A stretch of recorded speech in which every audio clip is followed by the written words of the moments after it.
last minute I just wasn't up, so I'll be turning a Saturn bowl with a round bottom on it, so it doesn't sit flat, out of a bottle brush burl.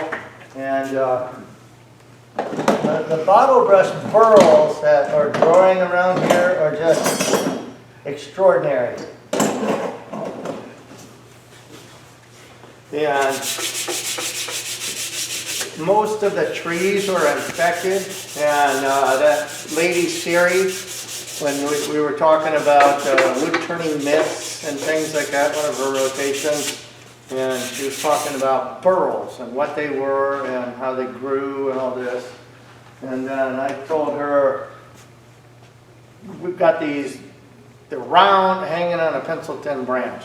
I had them that big on a pencil tin branch. She goes, those are galls. Those are actually caused by a bacteria or a virus or, what else did she say? Fungus or something? No, just one of those bacteria.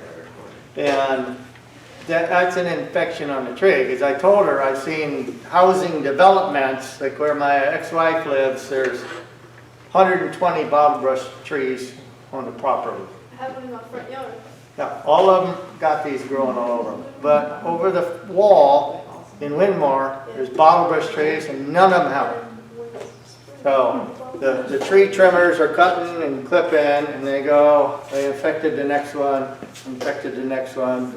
And I've taken wet ones up to like Port St. Lucie, because they have the trees up there, and none of them are infected. And I said, well, just stab it with something and stab your tree. And they start growing. So these things are, to me, they're like gold. They're just extraordinary.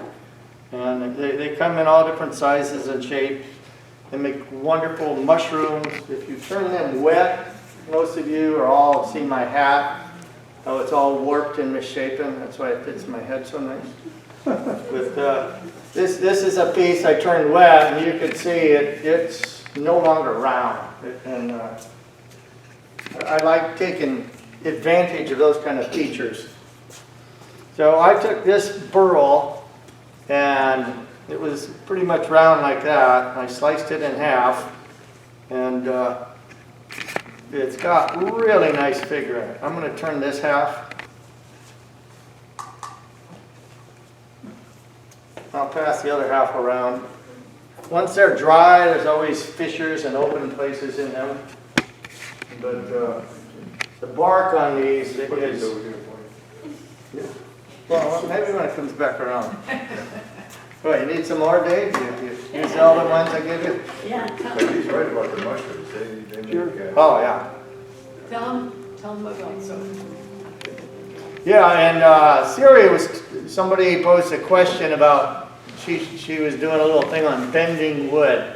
And there's a company, and they take 2x4s, no knots and stuff in them, and they put them under pressure and heat and squish them down and wrap them in plastic, and then they'll mail them to you, and you can literally take them out and tie it in knots. Right. And do twirls. Right. That one freezes. Something. Well, that's what a lot of wood turning artists use it. And Yeah. it looks like they've actually carved it. Yeah. Like Dixie Biggs has one that looks like a ball of yarn. Yeah, yeah. And all it is that wood that she's manipulated and done some of her relief carving on. And Yeah. you look at it and say, how did she do that? And what she did was she bought the wood and then she wrapped it into a ball. Yeah, and then Siri went into how the individual cells in there's an inner cell and an outer cell. The outer cell has certain kind of water, and the inner cell is different. And they actually, when you're bending it, they slide. So the wood is not as strong as it originally was in board form. So you have to keep that in mind if you're trying something like that. It's free water and bound water. Yeah, free water and bound water. But she said, yeah, you can just take these and throw them in a bucket of water for a couple weeks and let them rehydrate. These? Yeah. She said most woods. Oh yeah, well, you do that with Norfolk pine all the Yeah, time. I've done that a bunch.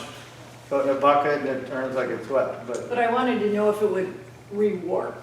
You know, rewarm. if by soaking it in the water after it's been completely dry, if the water, you know, they got back into it as it dried after you turned it, if it would warp, and she Right. said, more than likely, so Yeah, we're gonna try it. The bigger ones have great big Right. fissure cracks going through them when they dry, so you gotta look into that too if you're gonna try something like that. Okay, so what I like to do first is put it between centers, make a tenon. So I want to kind of eyeball the center. And the thing about these is if you leave a round bottom on there, they're gonna find their own spot when they sit. You can make a little stand to have them standing up like that, but I usually just do. Now I had that big one I did with all those thorns a few months ago. It's the same thing. These aren't done. This one I did at the demo in Punta Gorda. But look at the bark. The bark is quite fragile, so try not to be bending that. But the texture and the color in the bark is just really neat. Get that out of that.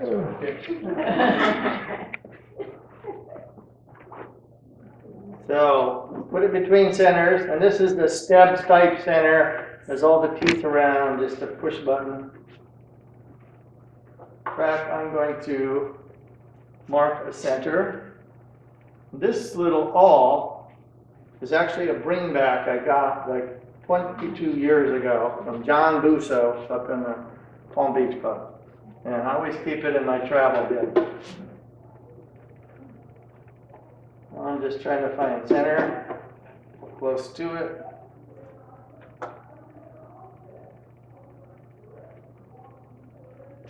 But that's one of the more useful bringbacks I've got. That screwdriver I got from Larry last year was pretty cool too. I've used that several times. Yeah, Yeah. great. Did you get a bring back? You didn't, did you? No. You want one?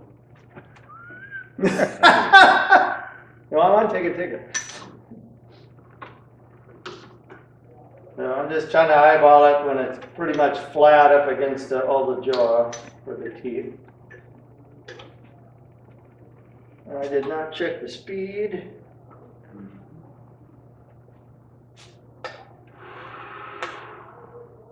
So right now I'm just going to round up. I want to leave the bark on. Hopefully it'll stay. But once we get one side done, you have to glue the bark on this with the thin, runny CA glue.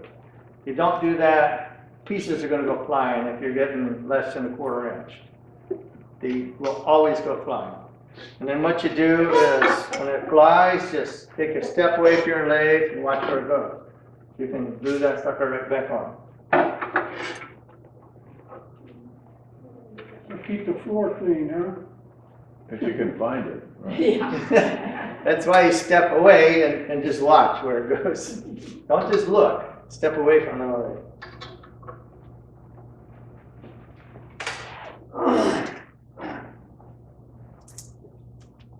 But yeah, that Punta Gorda Wood Art Expo, that's worth going to too, because hundreds of wood carvings. There's ducks and birds there that look like they're alive. They're really, really good shows.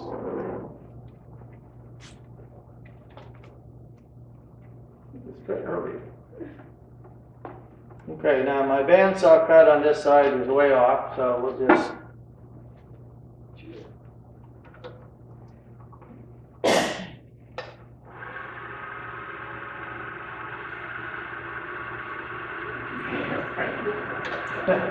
just starting off with the bowl gouge, and this is a gall. Technically it's a burl because the grain goes everywhere, so you can cut either direction. I'm just cutting in towards the center.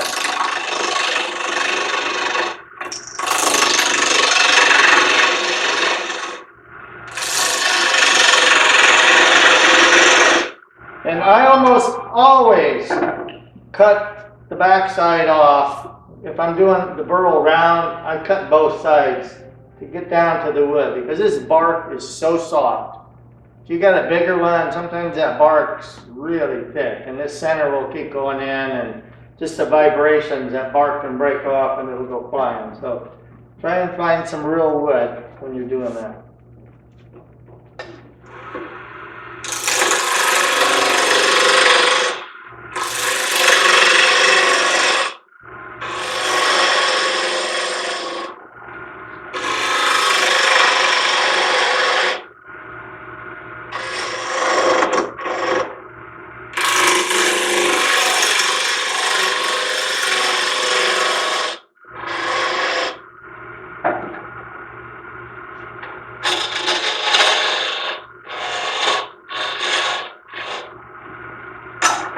Hopefully that'll fit in the chuck.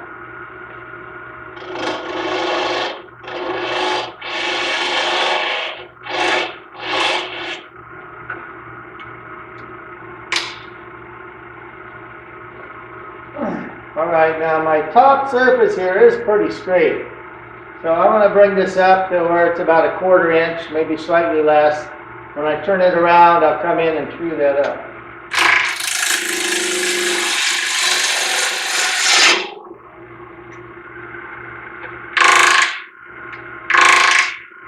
I'm just rubbing the heel, the grind mark on the wood, so I can feel it and pulling back off.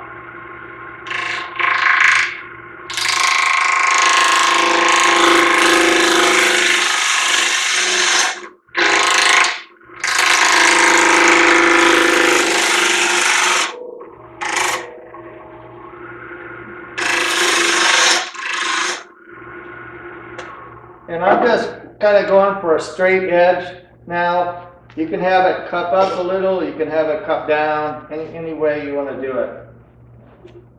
I did see a piece of bark sail there, a little piece missing there, which is no big deal. And I've literally had a big chunk go off, I couldn't find it, so I'll just pop a piece up another one, shape it, and glue it on there. No one can really ever tell. Jerry might notice it, but nobody else will.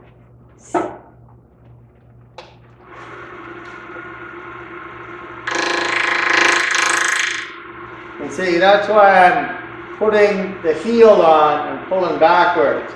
I don't want to just come in from the edge because I don't know where that outer edge is, but now I can feel it. Yeah, I'm off the edge, I moved it over ever so slightly. Go right back into it.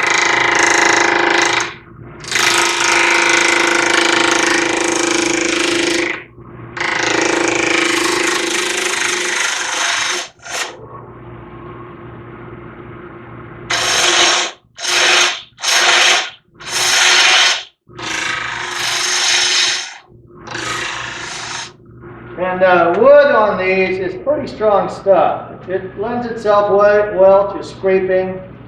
It threads really nicely. A lot of woods don't thread good, but this stuff does thread nicely. Okay, the skinny part is about a short 1/4 inch.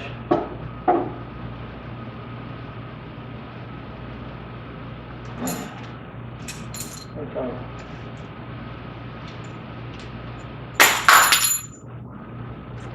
Boy, and George, that guy, he had like 6 chucks for sale, and just all kinds of stuff. I'm coming back to his booth at 25 times. Yeah, that'll fit in perfect. Okay, now at this point, I can start, if I have enough wood, shaping the underside of the bowl, but I like to leave that, and because the top is the feature. Where did those go? Right on the table back here? Throw it like a frisbee, it'll.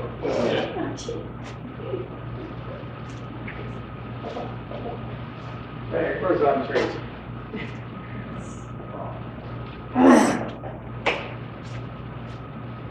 Yeah, so I could come in and do some shaping, but I like to try and make it a third, and a third, and looking at the grain in that too, because some burls and highly figured woods, you keep cutting and it gets nicer and then it starts going away. So I like to get that done and come in here and then come on and do the back side from that. This one should actually be a little bit thinner. That's why I didn't finish the bottom here, because I want to remount this on the lathe and cut the back side of this a little bit.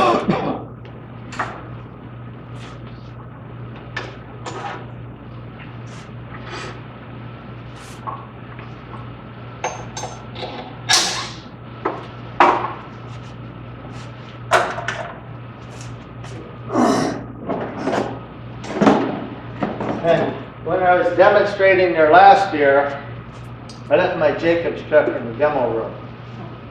And the guy in charge, he calls me up and says, "Oh, I got a Jacobs truck, it's got your name on it here." A week later, I go, "Yeah, that's mine, it's missing." So he said, "I'll mail it to you," but he didn't do it right away. Then he ended up moving and moved his house and his whole shop. So it got stuck in a box. So when I got there Thursday, I come walking up and he goes, "Here you go." So he had it for a whole year.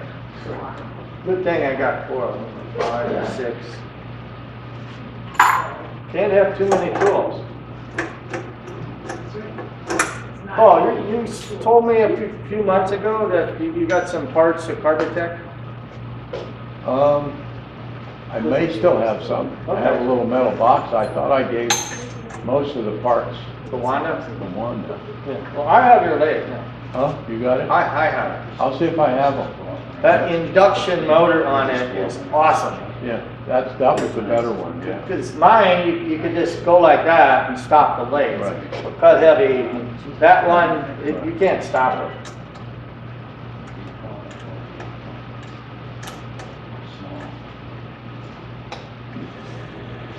Now, if you notice, when I turn it on, I bring my face over here, since I neglected to bring a face shield. I don't do it with my face right here. So keep that in mind whenever you're turning it on.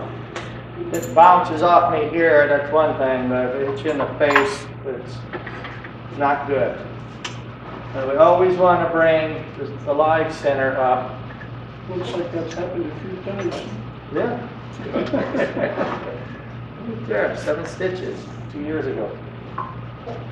I was just kidding. No, that was right when COVID first hit. Like 5 months into COVID. All right, now I want to go ahead and glue this. So, because the bark, like I said, is very soft and corky. If I'm looking at this and, what camera are we on? Around the edges here, there's some openings, like right here, there's a little one there. If I ever see a great big one, I will fill that up with dust or something, because if I take this down to an 1/8 inch or a little slightly more, the bark's blown away. I want to keep that bark. When I do my little bird houses, I do the same thing. When I get the underside or the upper side cut, I'll glue that side, and I cut this and glue it and cut it and glue it. So we're just going to take the thin CA, totally saturate it. We got a very suspect wide crack on it. We put some sawdust in it.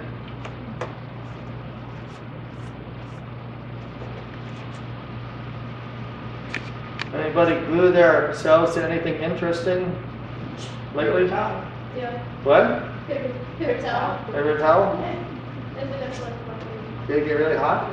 Yeah. Yeah. It sure does. Yeah, well. Because I was trying to wipe it off and it just, Oh, it's well, too hot. for some reason, this stuff, when it goes through paper towel, hit your skin, it sets right up. Or there's something on my finger and, now there's paper towel stuck in my I hand. had read that somewhere where it's a good way to make it set up real quick, just touch it with a paper towel. Oh my god. Yeah.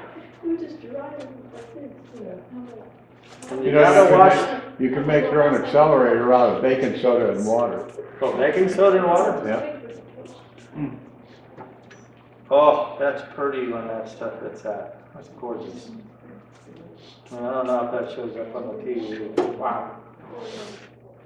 And Siri was, when we were talking about the fungi, I think that's the way she said it. Cindy, was she saying fungi? Fungi. Now, that's the right way. Not fungi, fungi, because she's a scientist. I don't know. And then they were talking about the coloring in wood, like purple art. They said you got the cell and the cell membrane and this other areas, and the wood fills up the voids with stuff. And a lot of it is toxic. And they said, well, she brought up cedar. Well, What about cedar? Oh, it kills moths. Well, what else does it kill? I Then, told you, yeah. and she says if you can smell it, the aroma that comes out of cedar is a toxic gas. And she brought up camphor. I mean, I love camphor. I love the smell of it. And like Vicks Vapor Rub has camphor in it. She says, on there it says, do not apply on children under 3. She says, why is that? Because you put it on them, the smell and going in their skin, they are small. You can put it on us because we're big. You know, we can absorb a lot more. If you put it on a toddler or a baby, she goes, it will kill them. So don't do that. So you got to think about the other stuff we use. Like Jerry said over 10 years ago that whatever we put on our skin gets in your bloodstream within, what, 12 seconds? 12 seconds. Yeah. It's in your So you need to consider what you're doing and take the protective measures and stuff. Like I never thought, I always saw things, oh, don't give to kids under 3 or under 5. Well, why? I never thought why. How many people read the Vicks bottle? Yeah, Just exactly. turn it on.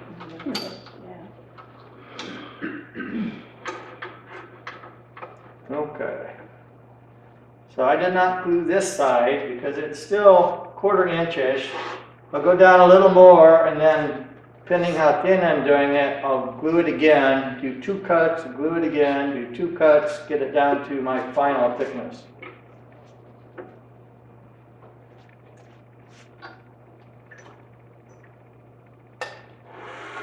Back to the bowl gouge. And I mean, we could try the carbide on there, but most carbides with a flat top are just scrapers. It's a harder material, stays sharp longer. And the way they sharpen these, they are very sharp. And they hold the edge a lot longer than our high-speed steels. The like Hunter ones are round and they're cupped. That cuts more like a gouge. So you could do scraping cuts with that, or technically a bevel rubbing cut. But again, I'm going to rub the heel, pull it off the edge of the wood. So I'm touching and rubbing it, pulling it off, moving over slightly and going right back on, but ever so slightly. This is thin already. And I'm not going to push on it hard. You can hear it. If I'm pushing on like that, I might break something, but just feel it, pull it off. Get it back on. Now I'm not taking it all the way down, I'm just doing like that first 3/4 inch or inch, because I want the thickness down here for support.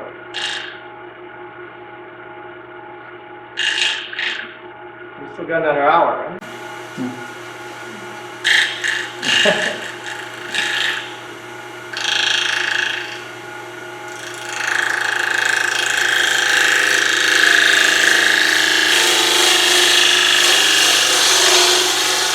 And if you want to do the thin stuff, the really fine detailed finials, you gotta have control. See, if you notice, I'm moving like this. I'm not moving like that with my arms. I'm pulling my body back, just going back and forth. At that Wood Art Expo, there were 10 tables of wood turnings that I judged. And this one guy had this little bitty finial, just on a block of wood. He just put it on there. And this thing was like, how many balls did it have on it? It had, 4? no, it had fins. Yeah, the fins. These are finer than Cindy draws those. The stem of it was like a needle. Yeah, it was small. It was just incredible. And you have to have sharp tools and the best control without putting excess bevel contact on it.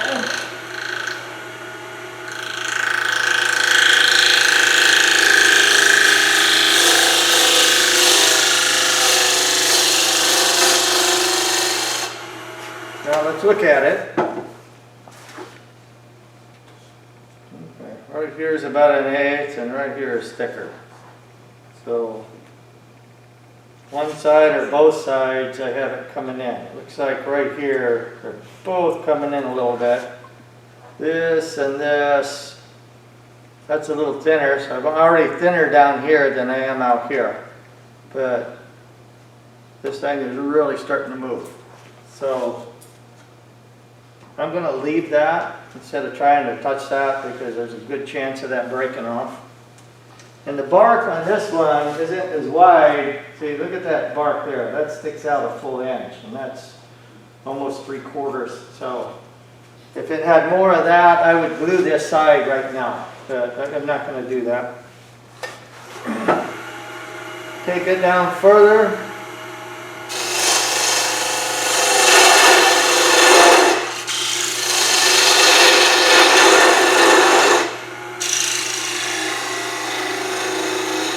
And sometimes I'll roll the tool over, you're cutting with the bottom edge. It's a scraping cut, but that top edge needs to be about 1/8 inch away. If you get it out more than 1/4 inch, catch zone. You'll get bad catches and explosions.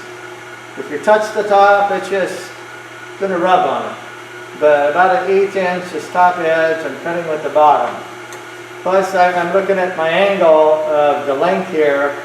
And I want to be cutting up here higher on the blade towards the back. That's brand new. I've never even touched that after it's been sharpened. So I can do a light scraping cut coming across like that. That felt like a piece of bark to me. There's a little piece going there, but that's nothing. Now, if I'm holding it exactly flat, the edge here, the long swept back, is pretty much flat. But if I drop my handle down, that gives it some angle on it. It's more of a shear scrape. It will do a finer cut. I don't want it down so much that that edge is in line with the actual cut. So about 45 degrees. That will produce a finer cut than you holding it flat like that, just angling it up. And again, the top edge of my blade is about 1/8 inch from touching that. I'm cutting with the bottom. So that will produce a finer cut. If you're using a softer wood, you're getting a little bit of tear out, try that. Get it up. Your bevel rubbing cuts are the best and the most cleanest. So if I have little grooves or lines, and I'm not putting pressure on it at all, and you can cut it in both directions. And we're just holding it very lightly.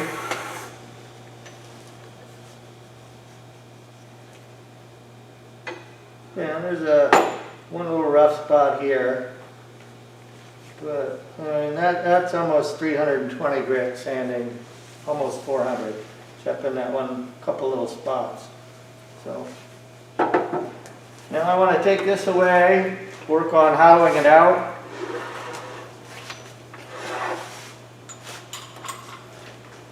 I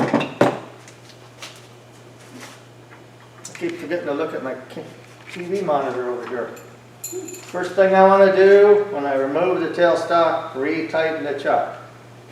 So it just tightened up a little bit.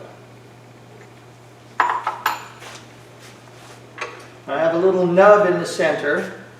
And sometimes I make these where I'll take the other half, if it's an odd shaped one, and instead of cutting it directly in half or a little bit off center, I'll make a little cap. It would be a Saturn box instead of a Saturn bowl. I'll have a little lid on there. You can even do a foot and a finial, or add all those thorns.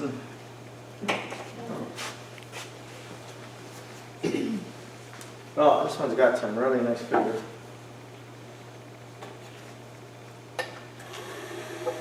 So I get rid of the nub first.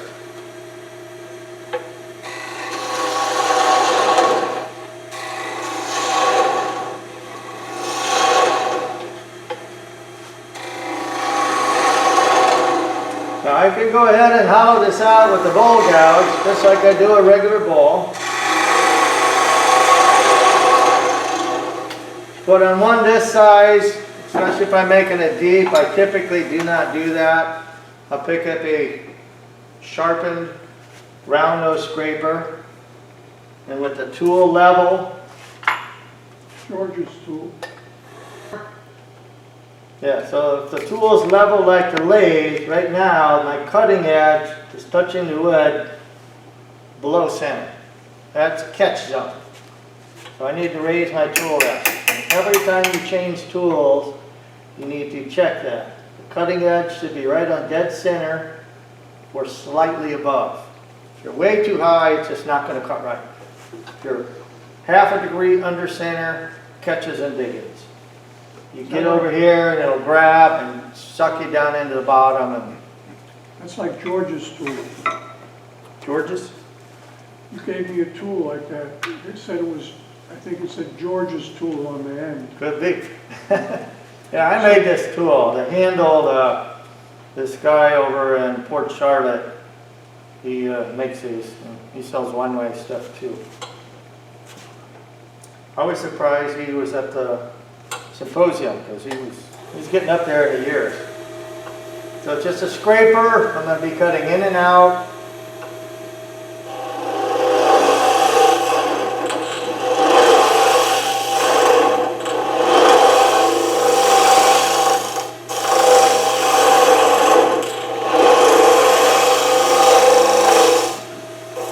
I'm just going to stop there, look at it, see how that recess I put in looks with the rest of the piece.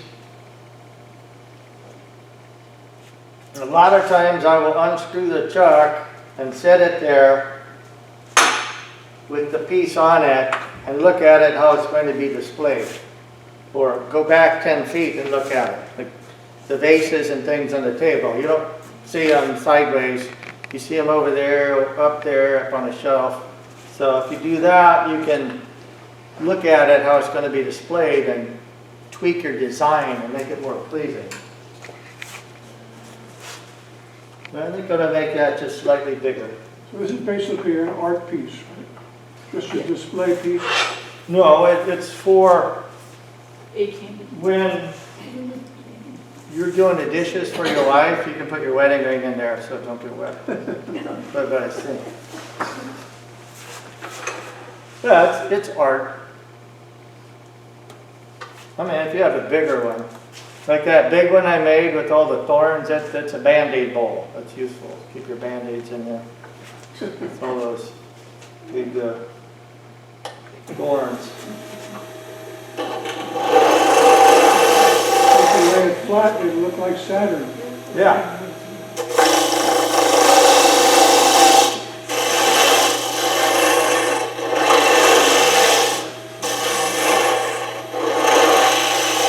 And this is why I leave the back side a little bit bigger. Because you're seeing it from the top or the face, and that's what you want to concentrate on. I've done them from the back, and then the whole, the bowl inside just looked all wrong. What do you think, Jerry? Love it. How's Susan do it? It's okay. Just okay? Not getting lost yet. Yeah? Yeah, you got a tracker put on her? Huh? Yeah. Around the neck.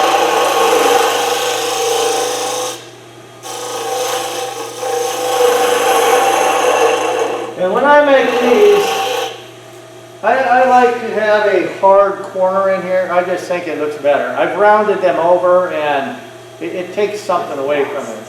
Yeah.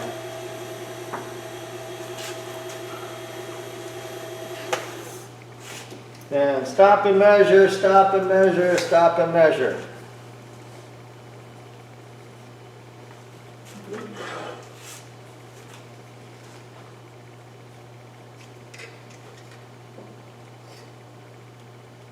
Yeah, we better not go any deeper.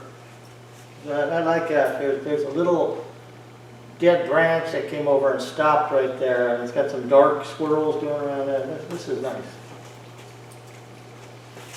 And sometimes I'll fill all the voids with turquoise or copper powder or that little synthetic opal. Especially on my birdhouses.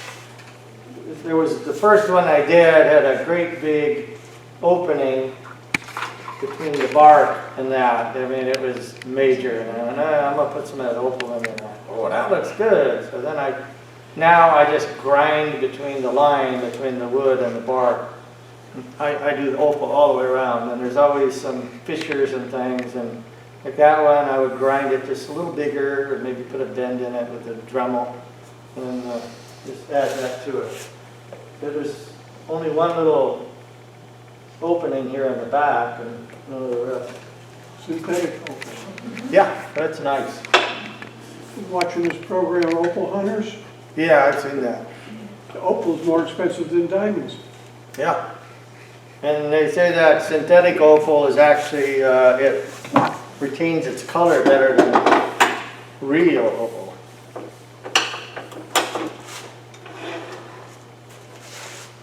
Okay, so now we'll go for a jam chuck. Turn this around. Hey, the only thing wrong with that program is they're all Australian, you can't understand what they're saying. I watch a lot of British TV, and sometimes I'm going, Cindy, do you understand that? What they're saying? Some of it. Run it back a couple of times. Oh, this is beautiful bowl. There's two little rings that's sticking out. They almost look like horns or ears or something. That's the old jam chuck. Yeah, there was a lot of new products at that symposium too. You know what the Longworth chuck is? What? Longworth? Oh, It's that's similar the to the coal jaws. Yeah, that's the one Has that these twists, yeah. big lines in it in the back, they're opposite, and you just twist it and all the buttons come together at once. It was a new style of one of those the guy came out with. Much more stable than the coal trucks. Yeah. Yeah.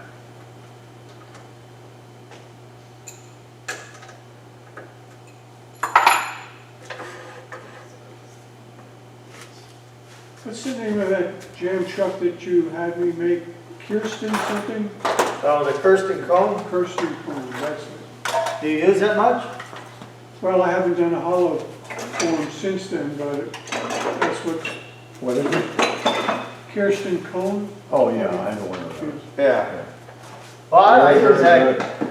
I use that quite often. Yeah.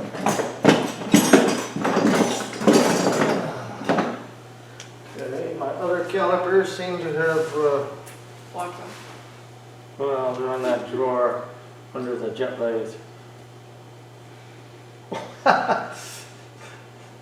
You know them, what do you call them, 48 calipers? The calipers with the two things and long, and you move it and it slides Oh, open. with the little wheel. Caliper. Yeah, well, there's a name for that. There was a box like this, like that, and I opened it up, and there was a set of those, they were that long. The other things were like that. I've never seen any that big before. I just want to gauge my bowl so I can kind of figure out how close I want to come on the bottom, just so it's a thinner wall. Because if you felt this one, that's way too thick, it's just wrong, but that one can still be fixed.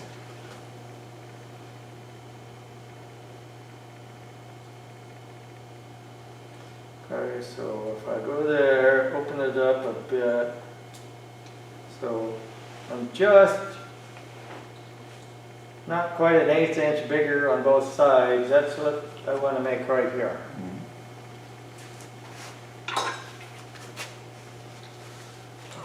So then if I gauge my depth, okay, right now I'm deep down to about here, so this is going to be the bottom. And it's good to know that before you start. Now, this is running pretty true. I'm just going to touch this on there. See, this needs sanding, and there's a little ridge in here a bit. We're not going to do that in here. I'm just going to touch this edge on there, makes a light mark. So I know about there is this size. Or I could use those calipers. But as with all things, there are many ways to do it.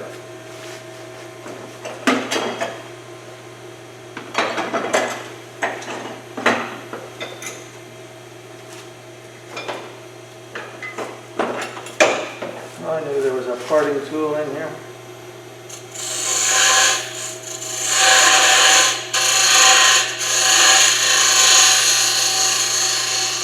Just creating a little tenon that's curved to fit inside the bowl.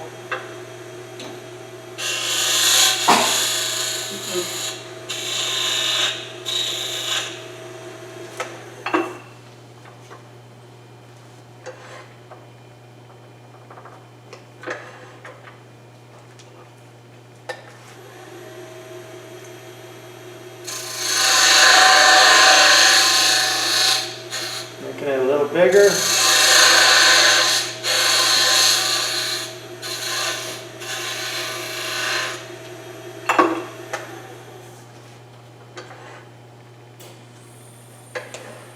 I have a little bump about halfway up.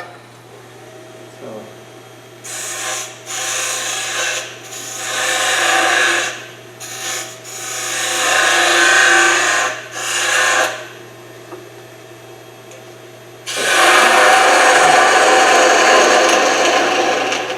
Just take that off.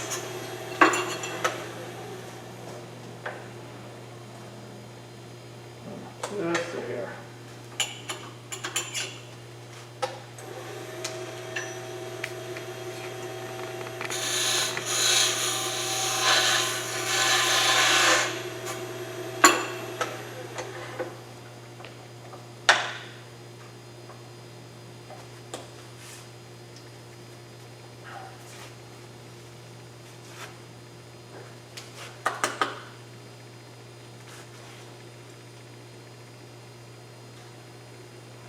Okay, do we run it without the tail stuck on?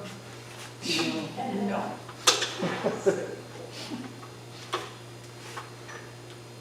Like Larry Benson, who used to come be in the club, and he's got his health issues too. But he had this rosewood box about that big around, about this tall. And the outside was done, it was hollow. He was going to cut the bottom off, so he stuck it in the coal jaws with some buttons and didn't put this on there.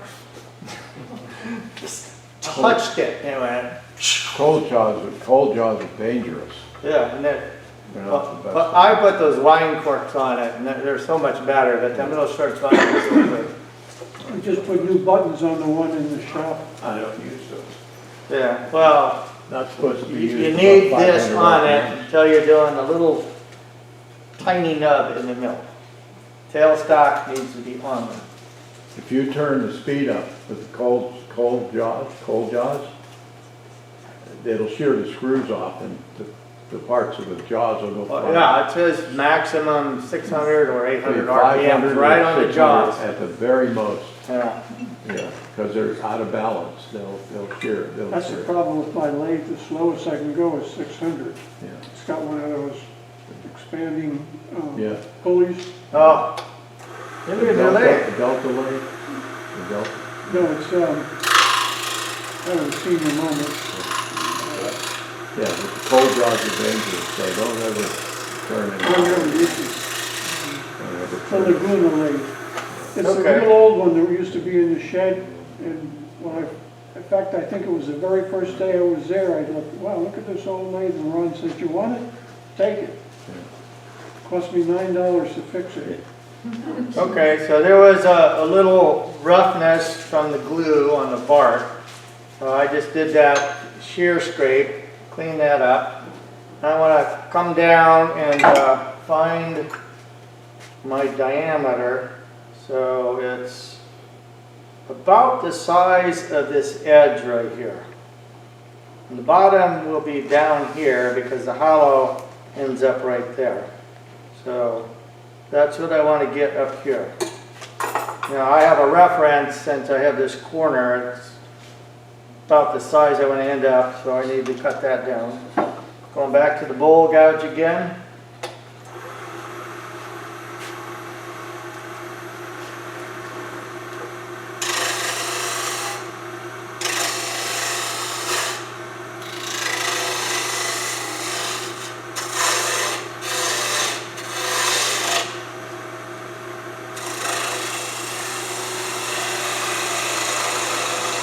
I'm trying to be gentle because that little nub that this center is in is not very strong. It's slanted too.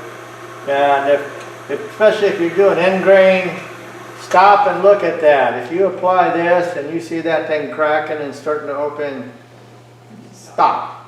Glue it or something. Get the, if you have the other chuck like this, take the pin out and put this over it.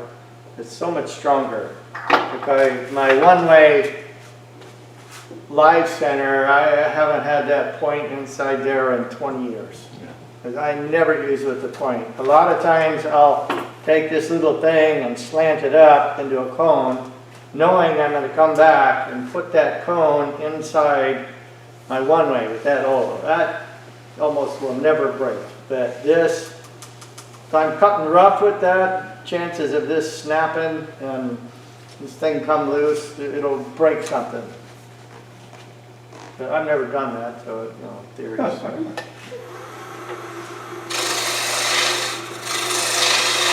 Yeah, one of series rotations was wood turning myths. And, you know, people throw out all kinds of stuff. And the first guy, he was from some other country or something, wasn't he? I can't remember. He said, okay, what do you got? And he goes, if you burn walnut in the fire, you will go to hell. She goes, her eyes kind of went, and she goes, okay. And she wrote it on the board. She goes, that's one I've never heard of. For blasphemy or what? Yeah, because walnut's too highly prized. And then we went into the toxicity of walnut and don't put around, don't feed it to horses and things like that. He said, well, horses are huge. What's walnut going to do to us, being as big as we are, compared to an 1,800-pound horse? They die pretty easy though. Yeah. I have 3 of them. They can die in about 15 minutes. Wow. Yeah, They twist the gut, it's over with. If you have one rolling, right? Yeah. They collar, and they twist the gut. We had a 5-year-old, before we got out of the stall to take her, we were going to take her to a big animal vet, a specialist. She died right in the stall, so in about 30 minutes. Oh my God. wow. Beautiful Palomino Appaloosa. Yeah, my sister, when she was in Texas, she had a ranch, and she was an occupational therapist. Right. She did hippotherapy, which is therapy on horses. Yeah. Kids wouldn't do the therapy, but you get them on a horse. Okay, hold your arms up, move, and she would do A that. horse's physiology is very delicate. Yeah. They could get sick and die on you. And down there in South Texas, near Brownsville, Yeah. the dirt is like concrete. Right. She said, we don't bury them. See that big pile? They just, I took some dump horses. trucks full yeah. of dirt dumped on top of them. We took some horses to an Appaloosa show out in Oklahoma, and the hay was infected with this little tiny beetle, and just a flake from one of the wings. I mean, this was a tiny beetle. Just one flake could kill a horse, and they had about 5 horses die because of that load of hay. Wow. Oh Yeah. my God. Yeah. Remind me not to. You're not talking cheap either. No, not cheap. No. Okay, I had one little ridge here. There's another one way out here. I'm just gonna touch that. Yeah. You had me move it, so. That was Mark. Little pieces don't go very far. You see, I'm cutting with the bottom edge, the top edge is almost touching. angled up about 45 degrees. We'll just refine that corner up here.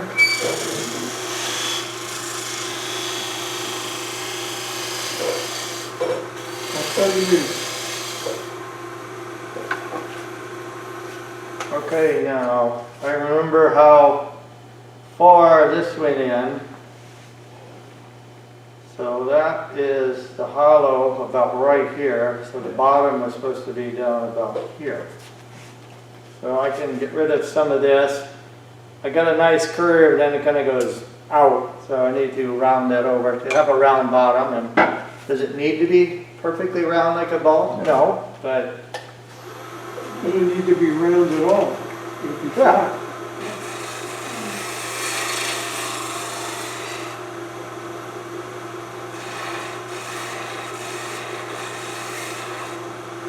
Yeah, and as far as your finial, I've been a member of this club and Palm Beach Club for quite a few years. And Palm Beach always had the professionals from somewhere in the world come, and they would do the Saturday demonstration. You pay $40 or whatever to sit and watch and ask questions all day long. And then they would always do 1, 2, 3 days of hands-on workshop where you're working with the pro. And the only one of those I ever took was with Cindy Drozda, because I wanted to work on design. Dee Trudeau and Carl Spindler took it also. And what we did, we said, oh, we want to work on design, finials. And so we worked on finials, and when it came down to it, she goes, make 6 of them, take all the good features from those, and make a 7th. So, trial and error. And again, sit back and look at it. I remember a couple pieces I made just when I was learning, and everybody's going, oh, you made the most beautiful thing. And I put it on a shelf, and I'm looking at it, and a couple months later, it's like, something's wrong with that piece. And wasn't until a year later, oh, I know what's wrong with that piece. And some of it I changed, some I didn't. Some go away.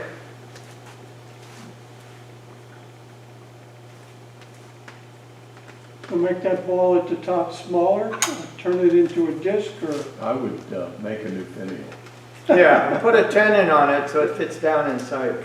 But don't fall over. Make a new finial, Yeah. that's what you gotta do. And put that one on something else. Because you'll break it. Yeah. Fix it. try to fix it. Well, if you made a special live center with a little hole in it and an ultra smooth light bearing, but sometimes just when you turn it on, just the pressure from this bearing can snap your finial. Yeah, but yeah, make one that have a tenon and stick in Make a there. new one. All right, so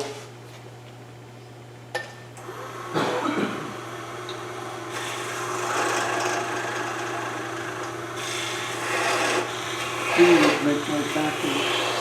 I like making finials. But I don't do Bent over. I don't do perfect, I don't do vertical, I do horizontal. Well, how else can you do it? Huh? How else can you do it? I do horizontal, like Asian finials. Asian finials are horizontal. European finials are vertical. now I'll pass this around. Huh? The bottom is right. The bottom right here is about as deep as I want, but the rest of this is still way too thick.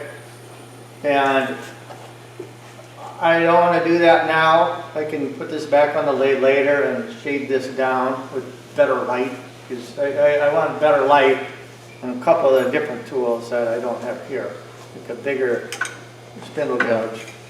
So I want to put this back on the lathe and refine that, because if you feel it, especially right here, it's way too thick. It's thicker than this is right there still. But the top looks really good, the edge looks good. This piece and this piece are fatter than the rest, so I would just power sand these down to make them match a little better. And, any questions? And you can do this with a round piece of log end grain that's not as strong as a side grain or a burl piece. So, any other questions?